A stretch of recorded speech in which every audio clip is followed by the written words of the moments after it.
Welcome to Public Speaking with Peter George. Do you want to be calm, confident, and credible every time you speak in public? Then stay tuned as Peter and his guests discuss public speaking tips, techniques, and tactics that help you increase your impact, influence, and income. Here's your host, the author of The Captivating Public Speaker, Peter George.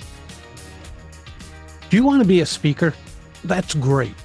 Do you want to be a paid speaker? Well, that's different. In this episode, my guest, Grant Baldwin, explains how you can use his Speak framework to become a speaker and build a profitable speaking business.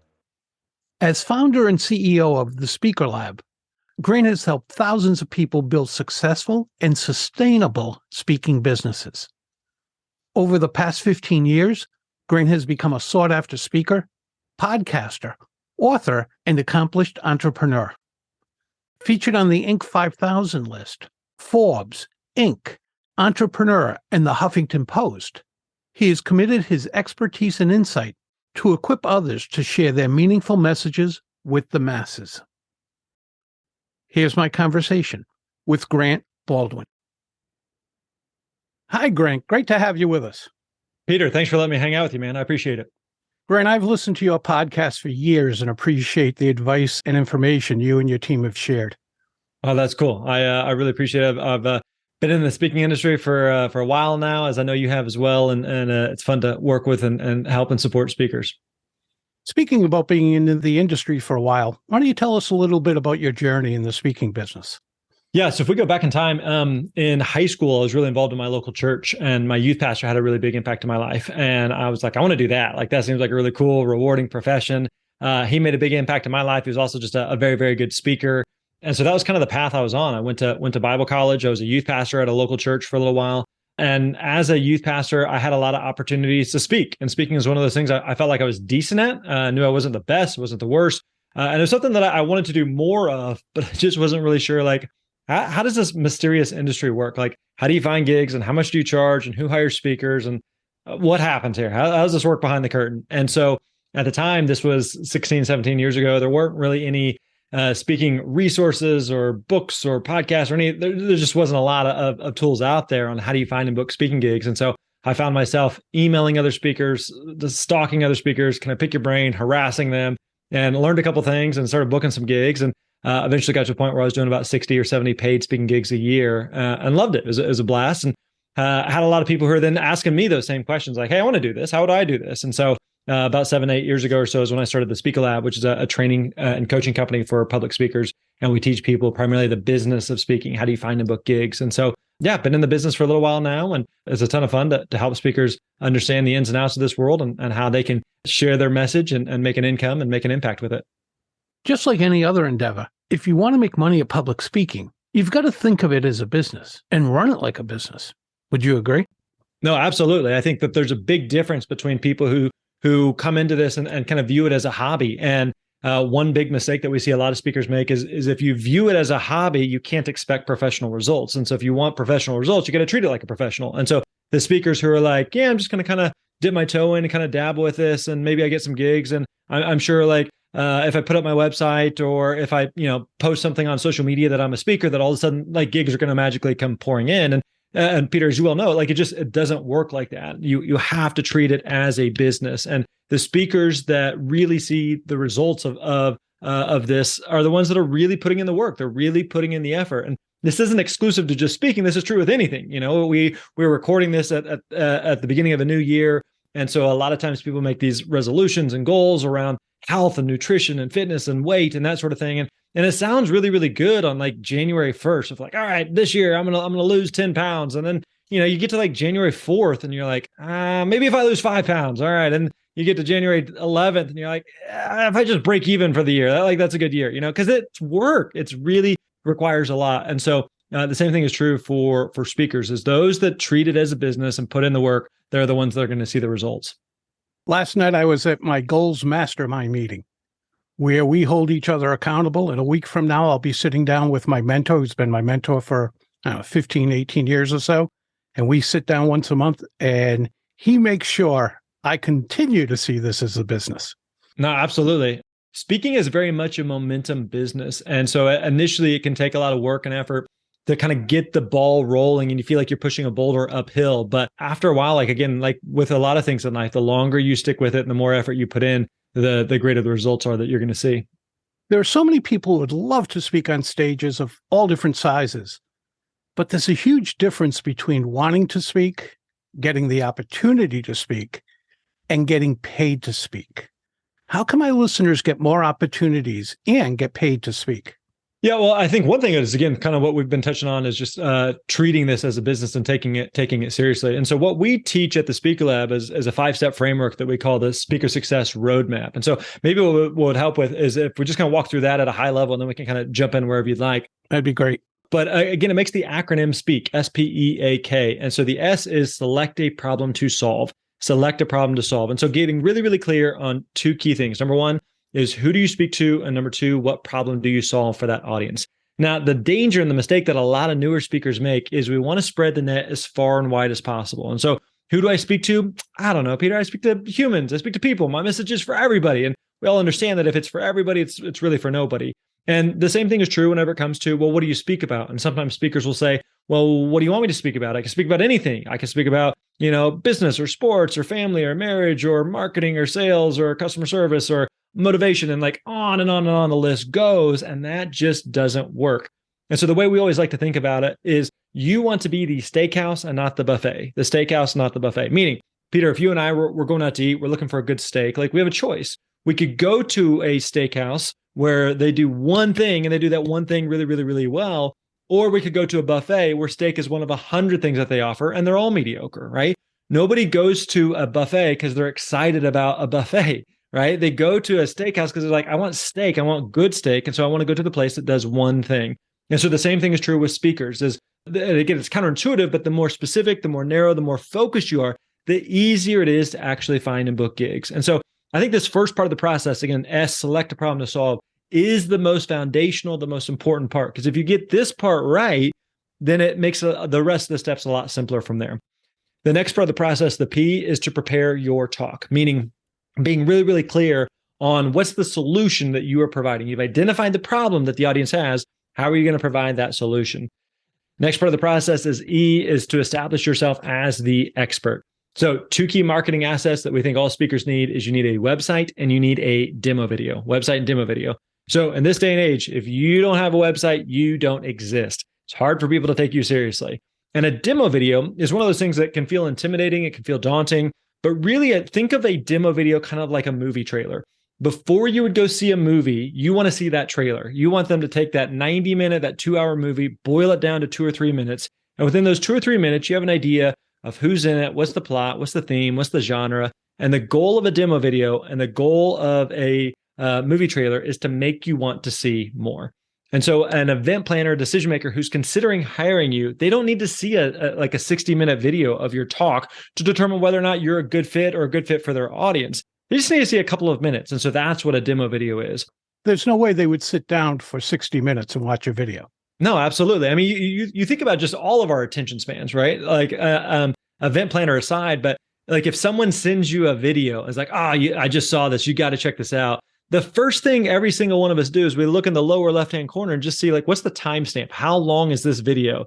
And if someone sends you a video that's, let's say it's a 7-minute video, like 7 minutes in online video land is an eternity. So keep your demo video short. Again, 2 or 3 minutes works really, really well. Before you go on to the next one, does the reel have to be Hollywood quality? I know this stops a lot of people in their tracks of, well, I have a reel, but it doesn't look like Clint Pulver's, which is absolutely wonderful. Yeah. And so one thing we always remind speakers is to work with what you've got, do it with excellence, and improve as you go. And so at this moment, at the time of this recording, I've had probably 7 or 8 different demo videos. And my demo video today looks much, much better than my very first demo video. And so that means that over time, I've gotten better as a speaker. I've spoken at bigger and better audiences. I've gotten better quality footage. My material is more refined. And so all of that stuff gets better over time. So be cautious whenever you're looking at someone like a Clint, who's a good friend and as a phenomenal speaker, has great demo video. He has a great video today, but that's not what he had when he got started, right? So when you're looking at some other speaker who's, let's say, a couple steps ahead of you or a couple of years ahead of you, they may have better marketing materials today, but that's not necessarily what they had in the beginning. So again, work with what you got, improve as you go. Great advice. Cool. The next part of the process, A, is to acquire paid speaking gigs. Now, this is the part that oftentimes we want to fast forward to, going, hey, just tell me how to book gigs, man. But the important part here is you have to have some of these other pieces in place. If you don't know who you're speaking to, you don't know what the solution is that you're providing to the problem that you've identified, you don't have your marketing assets in place, your website, your demo video, it's hard to be able to book gigs. And so you need to have some of these other pieces in place first. Now, whenever it comes to acquire paid speaking gigs, the mistake a lot of speakers make is, okay, I've got my website, I got my video, and now I just sit back and I wait for the phone to ring. And that just doesn't work. Like, one of the best things you can do is be proactive, having a system. So one of the things that we teach a lot of and we go in depth on is teaching a pipeline of reaching out to people, of following up, of staying top of mind, and providing, again, a solution to the problem that they already have. So whenever you reach out to an event planner who plans a conference on an annual basis, if you reach out to them, you're not trying to convince them to hire a speaker. They're already planning on hiring a speaker. You're just having a conversation with them about why you would be a good fit for their audience. But so much more than just reaching out to them and, hey, if you ever need a speaker, I hope you magically think of me, which they won't. You have to stay top of mind, and again, having a system in place to be able to do that. And then the last part of the process, K, is know when to scale. Meaning, a lot of people who are interested in speaking are also interested in writing a book or coaching or consulting or doing a podcast or doing any number of things. And so we always remind speakers, you can do all the things, but you can't do all the things at once. Something's going to come first, something's going to come last. And so you've got to be clear about how does speaking fit into the mix of what you want to do. So there are some speakers I know who do 100, 150 speaking gigs a year, and that's all they do. And some they're like, I don't want to do that, but I would love to do 5 or 10 and do that in addition to maybe my other business or consulting or coaching or something else that I do. And so it all works, but you just got to be clear for you what makes sense. So again, that's kind of the overarching framework that we teach, the Speaker Success Roadmap at the Speaker Lab.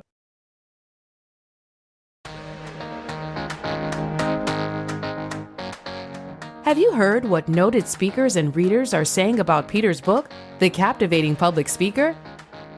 You can do no better than investing in Peter George's new book. Chapters are meticulously organized, and every topic is handled with in-depth detail. This book is the ultimate resource. After this episode, please use the link in the show notes to check out The Captivating Public Speaker on Amazon. Now back to Peter and his guest. Sticking with that last one, knowing when to scale, I have clients who are very excited, and as well as they should be, but they'll say, now that I'm starting to get a few gigs, I think I'll write a book because that'll get me more gigs. And I want to expand to this very high-end prospect level. I'm like, whoa, relax a little. Yeah. Get on a solid foundation here before trying to scale too big. Do you see that quite often?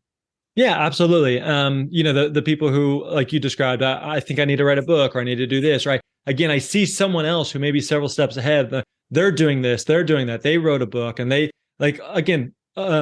what may have worked for someone else may not necessarily work for you. Okay. So you mentioned, like, for example, a book. I know speakers who have written a book and it's really moved the needle for their speaking career, and speakers who have written a book and it has done nothing for their speaking career. Another example we hear a lot is doing a TEDx talk. Oh, I just need to do a TEDx talk and then my speaking career is going to blow up. It's like, yeah, that's happened with a couple of people, like a fraction of a percentage where that has happened to, that we would all be familiar with. But for most people, doing a TEDx talk is great, but it's not going to move the needle for your speaking business. What's going to move the needle ultimately is just the day in, day out, showing up, following a pipeline, following a system, reaching out to event planners, reaching out to decision makers, and doing the work over the long haul. It's not you're going to write a book and everything changes overnight. It's not that you're going to do a TEDx talk and it's going to change. Like, those things are well and good, and there's nothing wrong with doing those things, but just having like proper expectations of what you hope you're going to get out of doing one of those things. Consistency. Absolutely. It's key in most businesses, if not all. Yeah. Consistency and longevity. I think that the reason that probably you or I have had some level of success in the speaking world is because we've just been at it for a long time. So it's not like we dabbled in speaking, and then we were in manufacturing, and then we did a physical goods business, and then we did opened a hair salon, and like on and on the list goes. It's kind of there's those entrepreneurs that's kind of like, what's the flavor of the week for them? What's the thing that they're into lately? It's going on like I think for us, it's kind of what's Peter up to? What's Grant up to? Oh, they're still doing the same thing. They're still beating the same drum and still helping speakers. And so doing that consistently over a long period of time absolutely makes a difference. Grant, what does working with you and your team look like? And I know you have like 25 or 30 people on your team now, right? Yeah, we've got around 30, 35, something like that. That's amazing. Yeah. And so it's fun that the way I kind of think about it is we help speakers who are where I was when I got started. When I got started, I felt like I had the potential, but I needed the plan. I had the potential, but I needed the plan. Again, I felt like I was a decent speaker. It wasn't the best, wasn't the worst. Felt like there was something there. I would love to get paid. I'd been paid a time or two where, it was a word of mouth, a referral, or something fell in my lap, or a friend of a friend type deal. And like, that's great, but you can't build a business that way. And Peter, as you well know, like speaking is kind of this mysterious black box, and you think that there's a magical circuit that you get on, and like where's the entry point? Where's the on-ramp to get on the circuit? Well, there is no circuit. And so just understanding this world just feels mysterious to an outsider. And so we wanted to really demystify it and show a process, a system of how do you consistently find and book gigs? How do you get booked and paid to speak? And so, yeah, we have a team of coaches that work with the speakers. We try to do everything possible to make it dead simple, of just walking through that speak framework of working with people and helping them get clear on who you speak to, what problem you solve. There are some speakers that we work with who are very laser focused. They know exactly who they speak to. They know exactly what problem they solve. And other speakers that are like, I got a dozen different things. Help me narrow it down. And so we work with speakers like that. Whenever it comes to like your marketing assets, your website, your demo video, we actually build those for speakers. And so that's a big hurdle, a stumbling block for speakers who are going, I don't know how to make a website. I don't know how to make a video. It's like, cool, let's just take that off your plate. We also find speaking leads specific for you, provide leads for speakers, give email templates and scripts, and walk through, provide ongoing coaching. We're going to hold your hand and help you know what to say and who to reach out to and how to follow up. And just like we want to systematize this as best as possible. Well, again, also providing the coaching and instruction as you go, as you get stuck. In addition to just having the accountability, like you mentioned earlier, you've got a mentor that you work with where day in and day out, you're setting goals and they're holding you accountable. And when you get stuck, you've got someone that you can go to. I do the same thing like outside of the Speaker Lab. I've got coaches that I work with that when I go to them and say, hey, what would you do in this situation? Or I'm stuck here, or can you just give me a pep talk on this? I feel stuck here and I'm not really sure what to do. Can you give me some guidance or direction? And building a business of any kind, whether it's being a speaker or whatever it is, like it can be difficult. It can be lonely. It can be isolating. And so having the people alongside you in the community of other speakers who are like, hey, we're in this together. We're all working on this. We're all building this. And so there's a lot of speakers that we've worked with who have left their jobs, who have become full-time speakers, who are getting paid to speak and getting paid to speak really, really well. In fact, just this morning, I was on a call with some of our students, and one was telling me that, hey, I just got invited to speak at 2 weeks worth of events in Australia. And just like, hey, what do I do? How do I handle it? It's like that stuff where you're going like, I don't even know what I don't know. And so kind of navigating that, and how do you price that, and what do you need to consider and think about for doing something like that? So yeah, there's just it's really, really a joy working with speakers and helping them build and grow their business. Do your students work with you guys for a finite period of time, or can it be ongoing? What does that look like? Yeah, we do. Like we have kind of a core program that's a 6-month program where we work with speakers and kind of help them get going. And then we have some different options of how we can continue to work with you ongoing and continue to help out long term. We've spoken a lot about getting paid, and there are so many people who are trying to get paid in this industry who just haven't broken in yet. Sure. But let's look at the other side of the coin. A lot of people will say, speak for free. And then you'll hear other people go, no, whatever you do, don't ever speak for free. What are your thoughts? Yeah, I think I would say it's okay to speak for free, as long as you know why you're doing it. So it's important to remember, again, like we've touched on, you're running a business, and so you have to treat this as a business. So don't just speak for free out of the goodness of your heart. So a way we like to think about it is, as a speaker, you are providing something of value, and so you need to receive something of value in exchange. Now, that thing that you receive in terms of value may or may not come in the form of a paycheck. And so let me give you some examples. So I'll give you some examples of why it may make sense to speak for free. So let's say that like there was a client that we worked with who their primary business was coaching. And so they would speak at a couple dozen events a year and they would speak for free. And on paper, you're kind of like, well, what's the point of that? That doesn't make sense. You're losing money. But they would do it as lead gen for their coaching business. And so they were generating hundreds of thousands of dollars from their coaching business, but the whole thing was built upon speaking for free. There's different agencies, coaches, consultants that we've worked with who do a lot of speaking for lead generation and for credibility. So that may make sense for you. If you have some type of product or service, let's say you're selling a book or you're selling some type of physical good or something that people may buy, it may make sense for you to speak for free or at a reduced fee. The way that you get better as a speaker, Peter, as you well know, is that you speak. And so it may make sense for early on to speak for free at some stuff, just to kind of get some reps, get some practice. It may make sense to speak for free at something where you are wanting to build a relationship with the event planner or the decision maker who may book you for other things in the future. And you just want the experience of working together. Maybe there's people in the audience. Maybe the audience has a bunch of event planners or decision makers that if you show up and do a great job, that event may lead to multiple other events. Maybe you just, and I was talking with this student of ours earlier this morning about this, who is invited to speak at this thing in Australia. Let's say, and for this particular event, they were going to be paid, but I said, you can also look at it through the lens of how do you turn this into an Australian vacation for yourself? So I'll give you an example. There's a speaker I was working with a couple of years ago, and he was invited to speak at something in Spain. And the event had like a lower budget than what he was interested in. He didn't do a ton of speaking, but I said, here's what you can do is you can turn this into a vacation for you and your wife. And so I said, let's negotiate that they're going to pay for your wife to travel with you and also for some additional nights hotel at the event hotel. And so they were able to do that. And so he went over there, he spoke once, but he basically got a week European vacation paid for someone else. Well, again, like he may have taken less on the fee, or let's say he did it for free. But again, he received something of value. If he's going to go have a European vacation out of his pocket, like that's going to cost something. So again, look at it through the lens of not just I got a check or I didn't get a check. Look at it through the lens of I'm providing something of value. I want to receive something of value, but the value that I receive may look different than a check. I'll give you an example of mine. Every year I speak at an organization that's about 20 minutes from my house, and I speak for 40 minutes. It's for free. And I've had people say to me, oh, you got to be kidding. Why would you do that? In the years I've been doing it, I've never walked away with less than one client, usually 2 to 3, which makes it a very profitable 40 minutes. Absolutely.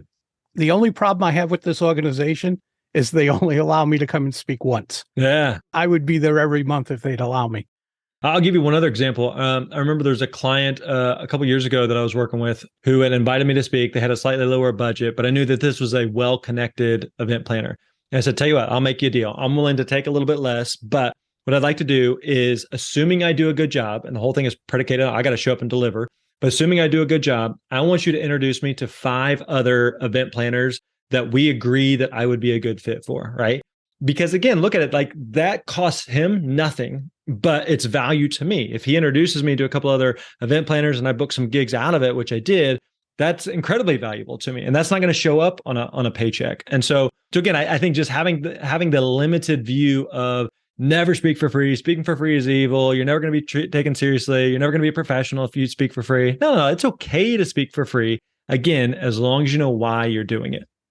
What's your advice for someone who's just starting out? Should they read books like yours, follow your Speak framework, and really learn by trial and error?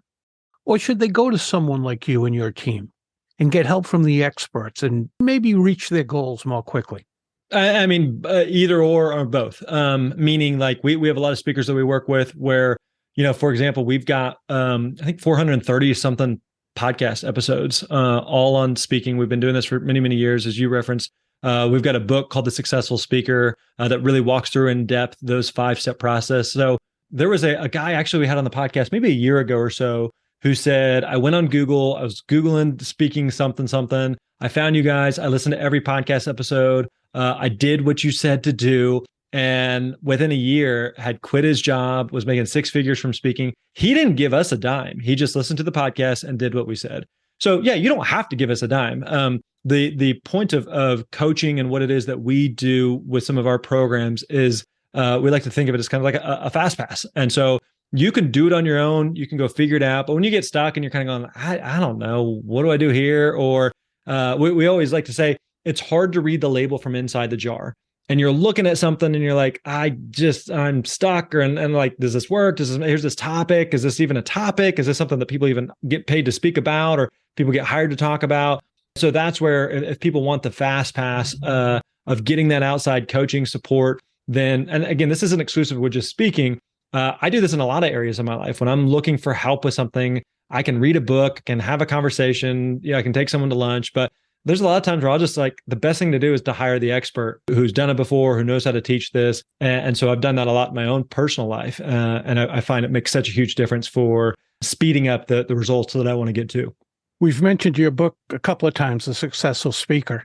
A plug for it. It's one of the few books I have both in hard copy and Audible. Oh, that's awesome. I found it very, very useful, and I suggest it to just about anybody who's looking to get into this. I'll say, read this book first. That's cool. I appreciate that, Peter. That's very kind of you. Grant, it's been a pleasure to speak with you. Where can our listeners connect with you, learn more about the Speaker Lab and your podcast and the book? Yeah, people who are listening to this podcast probably listen to other podcasts. So like you said, the podcast is called the Speaker Lab Podcast. We've got over 400 plus episodes there. So definitely go check that out. The book, again, is The Successful Speaker, 5 Steps for Getting Paid, Building Your Platform, and Sharing Your Message. So definitely check out The Successful Speaker. And yeah, everything else that we do is over at thespeakerlab.com, thespeakerlab.com, and a lot of free resources, articles. We have a free speaking fee calculator over there. You can find at myspeakerfee.com. Again, plug in, it's totally free. Plug in a couple different answers and numbers. They'll spit out a number for you of what you should be charging as a speaker. So there's a lot of resources. Again, you don't have to give us a dime, but if there's anything we can do to help support speakers, we definitely want to help do so. Thanks, Grant. Really appreciate you being with us today. Thanks, Peter. That's a wrap of another episode of Public Speaking with Peter George. Be sure to tune in again for a conversation with another public speaking expert. And remember to use the link in the show notes to go to Amazon and check out Peter's acclaimed book, The Captivating Public Speaker.